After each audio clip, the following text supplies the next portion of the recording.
Welcome. You've joined us for a deep dive. We're looking into a book you shared. More than just sex, because getting enough just isn't enough. Yeah, it's got some interesting identifiers. The ISBNs are 978-1-84-850-5926 for print and 978-1-84-850-8637 for Moby Pocket. Right. And our goal today really is to pull out the key insights on attracting and building meaningful relationships. We want to cut through the usual stuff and give you some actionable advice. And it's probably worth saying up front, the author, he's a life coach, right? He positions this as general information aimed at emotional, spiritual well-being. Yeah.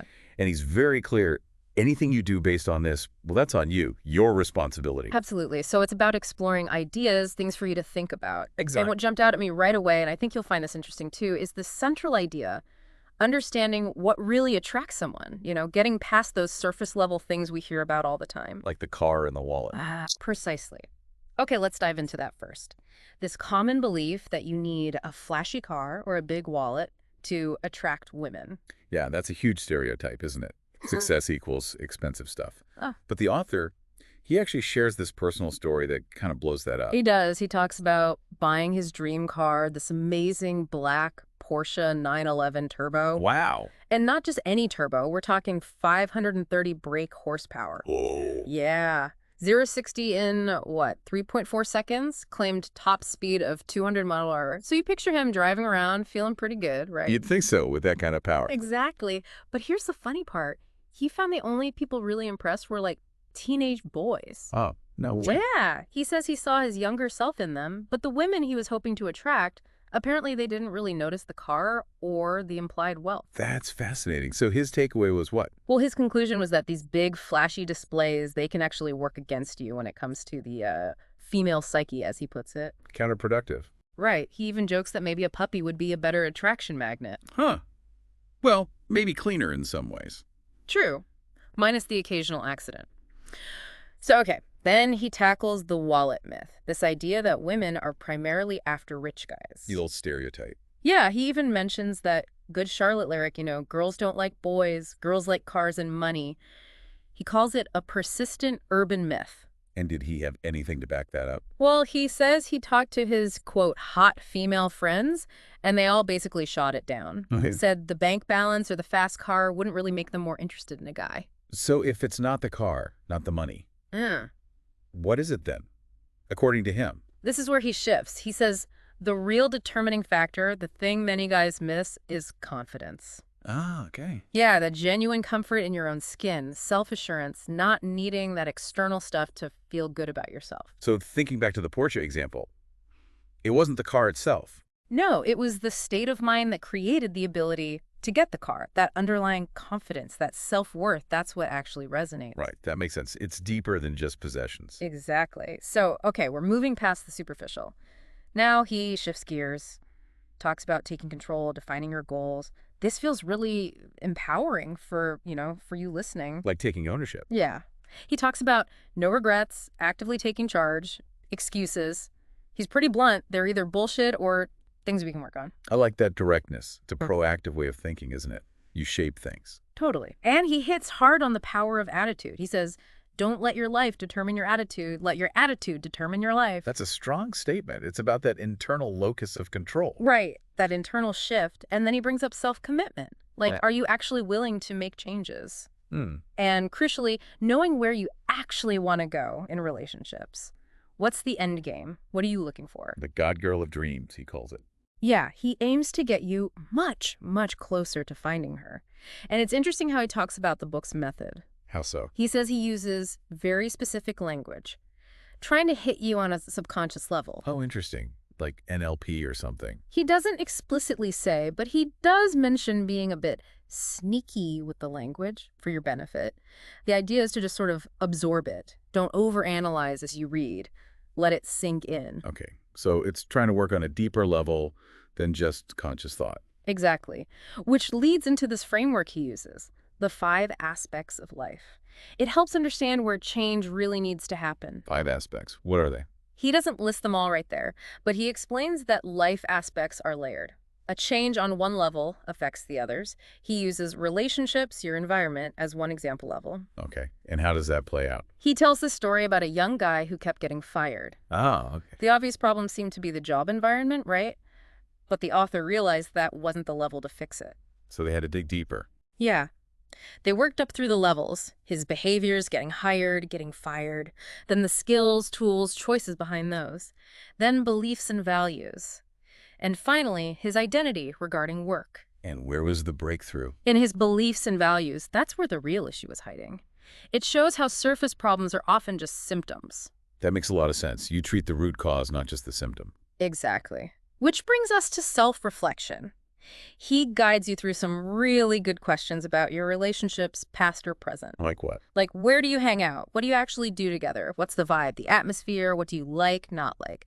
What are your best and worst behaviors, your skills and relationships? And crucially, what are your core beliefs about relationships? So really digging in. Yeah, getting past the easy soundbite answers. He wants you to really uncover the real you. Revisit your answers as you go. Make sure they feel authentic. This honesty leads to authenticity, which he stresses is vital. Absolutely critical. Stop pretending, be congruent, never lie about yourself. That's his message. And he makes a powerful point about lying, doesn't he? He really does. He says, if you feel like you have to lie about your life to improve your relationships, it's not your relationships that are the problem. It's your life. Wow. That hits home. Address your life. Don't just paper over cracks in relationships. Exactly. Fix the source. Then he offers this really freeing idea. Letting go of the past. Oh, good. That can hold people back. For sure. He's very direct. The past is past.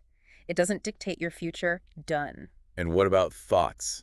Our inner chatter. He tackles that too. Reminds Yeah. us they're just thoughts. They only get power if we let them drive our actions. Right. They aren't necessarily reality. Yeah. He even suggests changing your language. Instead of, I think, try saying, I'm making up that. Oh, I like that. Creates distance, helps you see it as an interpretation. Exactly. And he talks about shifting from scarcity, there aren't enough good partners out there, to abundance. Super important for dating. Definitely changes your whole approach. And he gives this little reality check about friends. Says most people, whether they try hard to fit in or just be themselves, end up with about 6 good friends. Huh, okay. So the takeaway is being your authentic self is actually more attractive to the right people than trying to be someone you're not. Forget the fake, phony should shell. You Yep. and the right people will gravitate towards that. Makes sense. Okay, so we're being authentic, but how do we show that? He talks about how traditional male displays the big job, the fancy stuff, often miss the mark. Right, because women aren't necessarily looking for that. Exactly. He quotes a woman saying something like, be yourself. I know it's a cliche, but stop trying to impress me with your banker job and flash car, show me who you really are. A plea for genuineness. Totally. And he says focus on your core natural qualities, the very essence of you. Not necessarily the cool stuff, but the fundamental parts of your character. Because those are effortless, right? You don't have to try to be that. Exactly. They're just you. So he asks you to identify your top 3 core qualities. What are they? Good exercise. Knowing your own inherent appeal. Yeah. And once you know them, you need to show them. He calls it display the authentic you. DAY. They won't get noticed if they stay hidden. So it's like personal branding almost. He uses that exact analogy. Marketing your personal brand. And like any brand, everything needs to line up values, actions, how you look. Consistency is key. Okay. He compares Ryanair and Virgin Upper Class. Both flight planes, right, but totally different brands, different values, different customers. Ryanair isn't trying to be luxurious. Virgin isn't trying to be budget. They're congruent. And the same applies to us. What's inside needs to match what's outside. People pick up on inconsistencies. You got it. Which leads right into first impressions. Super crucial, he says. Those first few seconds. Yeah, like 3 seconds. He says we have these mental files. When we meet someone, the file opens. Brain tries to quickly match them to past experiences. Which is why negative past associations can be a problem. Exactly. If you remind someone of, I don't know, their annoying cousin, you're starting from behind, even if you're great. That first impression sticks. So making a good first impression, one that reflects the real you, is vital. Critical. He shares a story about himself feeling successful inside, but people seeing him as scruffy shows that disconnect. Yeah, if you're not showing it, how can they see it? So what does he suggest? Some field work, look in the mirror. Would I date me? What vibe do I give off to a stranger? Ooh, tough questions. And then ask 3 friends, 1 sentence. Who do you think I am? Even with jokes, the feedback can show you how others perceive you versus how you see yourself. That gap between self-perception and external perception. Mm-hmm. Getting that aligned seems key. Definitely. Making sure the packaging matches the product. Okay, so we've busted myths, we're working on authenticity, first impressions. Now, what about attraction itself? Is there some secret? He kind of says, Yeah. not really, not a universal secret anyway. Right. He suggests it's simpler, maybe? That person just has something the other person finds attractive? Could be anything. Complementary traits, shared interests. So it's about fit, not a magic formula. Yeah, back to the marketing idea. Refining your brand position, finding the right market. It's not about pleasing everyone. It's about who finds you attractive, inside and out. That's where the choice comes from. Exactly. And he has this great line, the hot girl wants to be with a genuine guy, a real guy, a good guy like you. But she wants you on a good day. Meaning, confident, in control. Yeah. Respectable, got your stuff together, which leads nicely into avoiding desperation. He has a mantra for this. Oh, yeah? What is it? Cool, but not cold. Interested, but not intense. Discerning, but never desperate. Ooh, I like that. Subtle balance. It is, isn't it? He uses a customer service analogy. Who gets more attention, the super eager, easy-to-please customer or the more reserved, discerning one? Usually the discerning one. Their approval feels more earned. Right. And he says it's similar in dating. Acting too needy or desperate actually pushes people away. Signals low value. Okay. And the shoe shopping analogy, what was that? Yeah. He says women often have a clear mental picture of what they're looking for in a partner, like someone shopping for specific shoes. They'll keep looking till they find the right fit. So you need to be the right shoe in the right shop. Exactly. Be the right option in front of the right person. No point being a brown shoe where everyone wants black shoes.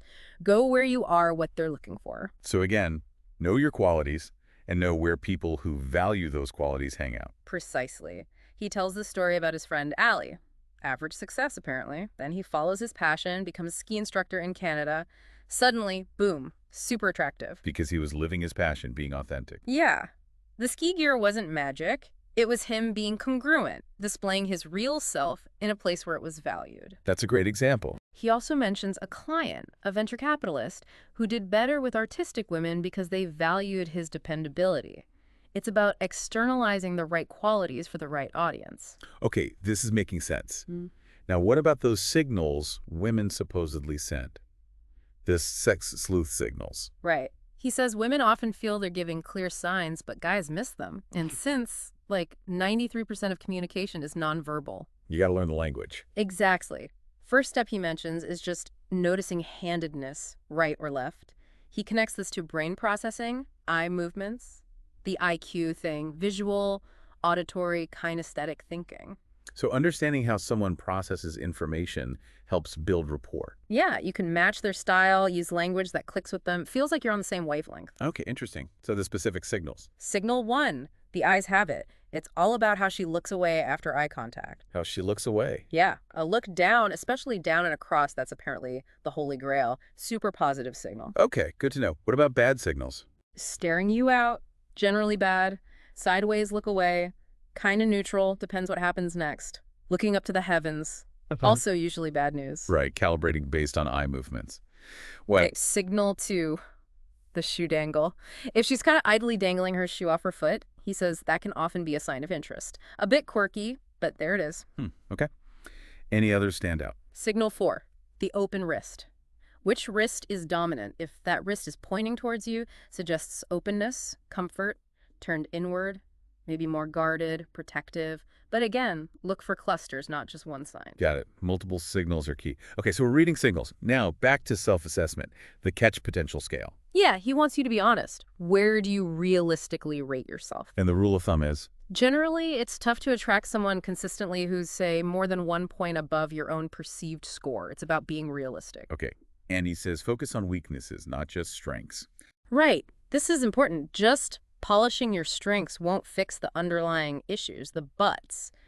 You got to work on the weaker areas for smoother relationships. Find the biggest weakness and the biggest potential win within that weakness. Exactly. Where can you make the most difference? Okay, shifting perspective again. Putting potential partners on a pedestal. He says don't do it, right? Yeah. Why should they be the judge? Yeah. And he brings up confidence and humor again. Quotes another woman saying, confidence is great, but a good sense of humor, random banter, that really gets her attention. Nothing sexier. Laughter is attractive. Makes sense. Which leads to this amazing anecdote about Tony Pike, founder of Pike's Hotel in Ibiza. Oh yeah, the legendary place. Right. The author actually met him while writing this chapter, poolside in Ibiza. No way. Synchronicity. Totally. And Tony Pike, while he had a reputation, huge success with women, even into his 70s, the author calls him the godfather of the PUAs for this chat focusing on attraction, maybe not long-term stuff. Yeah, what was Pike's secret, according to this? Listening to his stories, these stock authentic stories, SAS, the key seemed to be outcome independence. Like successful athletes. Yeah. Don't sweat the result too much. Exactly. When guys who are good at this approach someone, they have no outcome dependency. Rejection doesn't faze them. Move on. Okay, so while pure gaming might not be the goal for meaningful relationships. Right, but the principle is useful. If you're being authentic, looking for a real fit, you'll probably make fewer approaches but have more success and less stress if you're not desperately attached to each interaction. Detachment from the outcome. Yeah. He mentions Tony meeting someone like an hour after landing in Ibiza. Just easy, no pressure. And this leads to the 30-second rule. Act quickly after feeling attraction. Within 30 seconds of that, wow, she's hot thought, don't let the pressure build in your head. Just do something. And the opener can be anything. Pretty much. Situation, directions, opinion, observation, compliment. Just start the conversation. Break the ice. Okay, now what about the inner game? Thoughts, confidence. He gets philosophical here, compares our inner narrative to a movie. It's based on stuff, maybe, but it's got actors, fake sets, music. It's not real like our core sense of self. So he's not big on positive thinking mantras. He actually questions the whole positive thinking and motivation movement. Says real happiness and confidence come from doing less, trying easier, staying out of our own way. Get out of own way. G-O-O-W. That's the one, G-O-O-O-W. He asks, what if you saw someone attractive and just didn't have all the negative self-talk? You'd probably be fine, right? So it's about allowing yourself to be, not forcing positivity. Yeah, which means understanding your thoughts. Observe them. Often random nonsense repeating loops, maybe a scary horror movie thought that sticks. And engaging with the negative ones affects us. Definitely. But remember, unless it's happening right now, it's just a thought movie made up in your head. He suggests an exercise. Notice how you think pictures, sounds, the process, not the content. Becoming aware of the screen inside. Exactly, because these subconscious thoughts trigger movies all the time, like seeing someone hot and damn, anxiety movie starts playing. And realizing they're just thoughts is powerful. Hugely transformative. He shares using this himself during a tough time, his dad's anniversary, says it's helped people with addiction, gangs. So it can definitely help with limiting relationship beliefs. Those initial thoughts, wow, she's gorgeous, create pressure, put her on a pedestal. And stop you from being natural and connecting. Right. So the strategy boils down to Externalize the real you. get out of your own way. Don't engage the scary thoughts. Go where a guy like you is wanted. And know what to do when she shows interest bites. And practice is key. Yeah, practice being natural, relaxed you in low-stakes situations.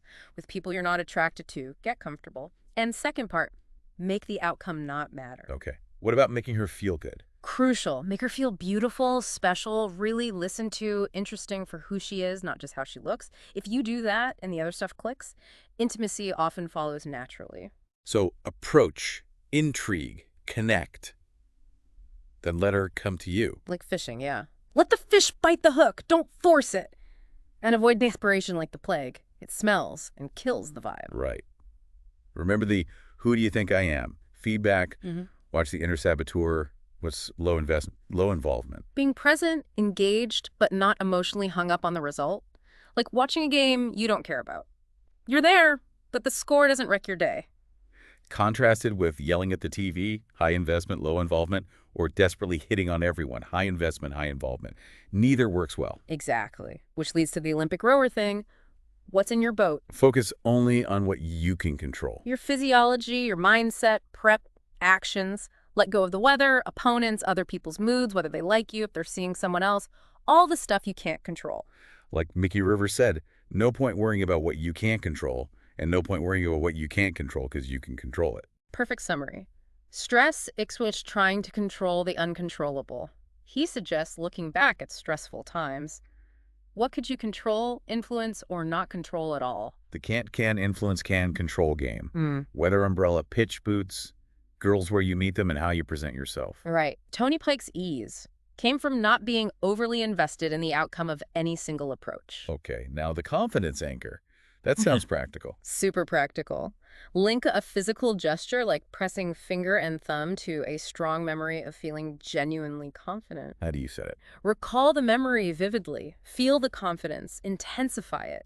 At the peak, press finger and thumb together. Repeat until the gesture triggers the feeling. Maybe have a feel-good song in mind, too. Set it in peak state. Got it. And using it to overwrite bad memory. Yeah. Bonus tip, our brains pull up old negative feelings in similar situations. So find maybe 3 bad romantic memories, first, worst, most recent, relive one briefly, then fire the confidence anchor, flood it with good feelings, and neutralize the old link. Interesting technique. What about breaking outcome dependency more broadly? Pick 3 non-romantic things where you usually judge your performance running, work feedback, whatever. Practice focusing on enjoyment or the process, not just the score or result. He mentions his own early therapy work, competitive running. Yeah. Getting too focused on the result was counterproductive. Exactly. Letting go actually made success more likely. The formula is happy A&D successful, not happy because you're successful. Happy A&D with the girl, not happy because of her. The happiness comes first or alongside. It's within your control. Right. Stop keeping score obsessively. Measure enjoyment instead. Get your personal brand externalized correctly, and the rest often follows. Okay. Seduction strategies. He mentions the alpha male thing. Briefly. Huh. Says it's probably not a natural fit for someone reading this book, someone looking for meaningful connection. Defines it as believing you deserve and expect beautiful women. So he suggests a hybrid approach instead, blending things with authenticity. Yeah. And he mentions other types, like Mr. Solid, safe, predictable, hates changed plans. And the what women want list. Yeah, compiled from his fieldwork. But the main point here is get it right at the start. Choose someone compatible. Don't expect to fundamentally change someone. What you get is 99% of what you end up with. Pretty much. Be clear about what you want, your non-negotiables. He tells a story about Camilla Dallarup. Ask your friends, they probably know your type. Compare how an ex might rate your qualities versus how you rate them. Mismatches explain breakups. Okay, so choose wisely. Then, rapport.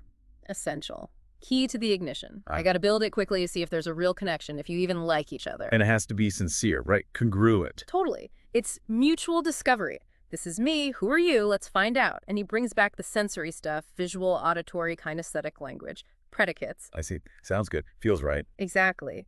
He says matching her preferred style builds powerful rapport, using visual words with a visual person, etc. Mismatching can create friction even if you agree on stuff. Like speaking different languages almost. He gives examples. Auditory, like, rings a bell. Kinesthetic, grasped your point. Visual, I see. Yeah. And a bonus tip, mirror a little of what she says to guide the chat. Like, her, I'm from Sweden, love meatballs. You, ha, Sweden. So how are you finding London? Smooth. And fractional rapport. Give brief, intense attention, then pull back slightly, maybe with an unfinished story, creates intrigue, makes her want more attention. Clever. Okay, advanced stuff now. Anchoring again, but on her. Yeah, setting a conditioned involuntary response. You already have anchor songs, smells triggering memories. To set one on her. Step 1, get her in a good state laughing, delighted. Step 2, anchor it. Touch a specific, non-weird spot, shoulder, elbow, each time she feels that good feeling, like 3 times. Maybe you say, great feeling, isn't it? Then later, touch the spot, trigger the feeling. That's the idea. Ring the bell without the food, but don't overdo it. Okay. And presuppositions. Subtle ways to guide things. Stack the odds gently. Not manipulation, but suggesting desired outcomes. Like binds of comparable alternatives. Shall we meet Tuesday or Wednesday? Assumes you're meeting. Exactly. Or cause and effect. This music makes you want to dance. Or implying things are already happening. Before we head to the club, cab or hail one assumes you're going. Subtle influence. He gives another example about continuing this. Yeah, using a non-specific word like this could refer to the chat, the date, the start of something. Keeps it open, but positive. Embedded commands. Planting ideas subconsciously. Right. Like saying, isn't it funny we should be together like this? The bold part is the command. Slight pauses around it, maybe a subtle point to yourself. You give stock phrases. Yeah, like, I could feel the excitement, or you can find the perfect man touch self for you if you know where to look, indicate self. Or, isn't it great when you can feel a connection growing? Needs practice so it sounds natural. Definitely. Okay. Managing expectations again. Back to the boat. Yeah. Remember what's not in your boat, her life, other dates, work stress, baggage. The reality now is maybe you agreed to see each other again. Everything else is a made-up story in your head. Keep that "this is me, who are you, let's find out" vibe. And the warning, if you're not that into her, don't get into her. Good advice. Yeah. What about early stages, the wobble? Ah, yes. Things seem great. Then suddenly she pulls back, doubts creep in. It's her subconscious asking long-term questions. Is he reliable, consistent, good father material, all that. So how do you handle the wobble? Wobble, but don't fall down. Be aware it happens. Don't mirror it by pulling back yourself. That confirms her doubts. Stand strong. Be Mr. Reliable, consistent, dependable. Exactly. Don't chase or try to fix it. Just be solid. And never threaten the relationship unless you mean it. It's controlling and risky. Communicate honestly instead. Good and bad feelings. Yeah. Use big mind thinking. Stay clear, not anxious, small head thoughts. Relationships have challenges, need patience, self-awareness. Okay. Understanding reactions. Fight or flight. He says we have a third option now. Fight, flight, or fuck, as in compromise your authenticity to keep the peace. Not good. Listen to inner wisdom A instead. bit. The soft flute, not the brass band of anxious thoughts. Right. Don't just assign meaning to things without proof. That's often just making it up. He suggests as an exercise. Listen to a familiar song for new details, trains your awareness for intuition. Once you know that inner knowing is there, you can always tune in. Blend knowledge with intuition. Yeah. And nominalization. Treating thoughts as things. Helps create distance. Makes it easier to detach from random or negative thoughts. Remember, thoughts aren't necessarily real. Break the habit of reacting to every single one. Trust inner wisdom over the small head chatter. Feelings are a barometer. Yeah, bad feelings often mean bad thinking is happening. Use the just a thought idea. Realize you can feel better because the thought isn't solid reality. The cinema analogy awareness breaks the spell. Okay, wrapping up, final thoughts. He reiterates, you are free. Be yourself, make choices, find the right partner. He uses a triangle of life. Image self, relationships, other stuff with beliefs, boundaries in the center, and you as a dot inside. Keep the dot centered. He asks some final reflection questions about past future relationships, beliefs, skills, dream partner qualities. And the bottom line, Getting into the right relationship is easier than fixing a bad one.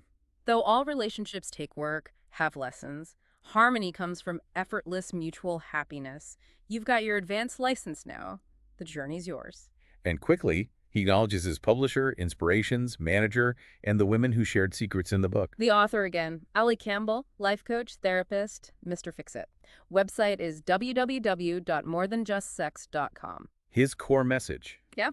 Change is possible, the past isn't destiny, and now you have tools for meaningful attention by trying things differently, using these insights. Yeah, he's got that no-nonsense, irreverent, quick, funny style.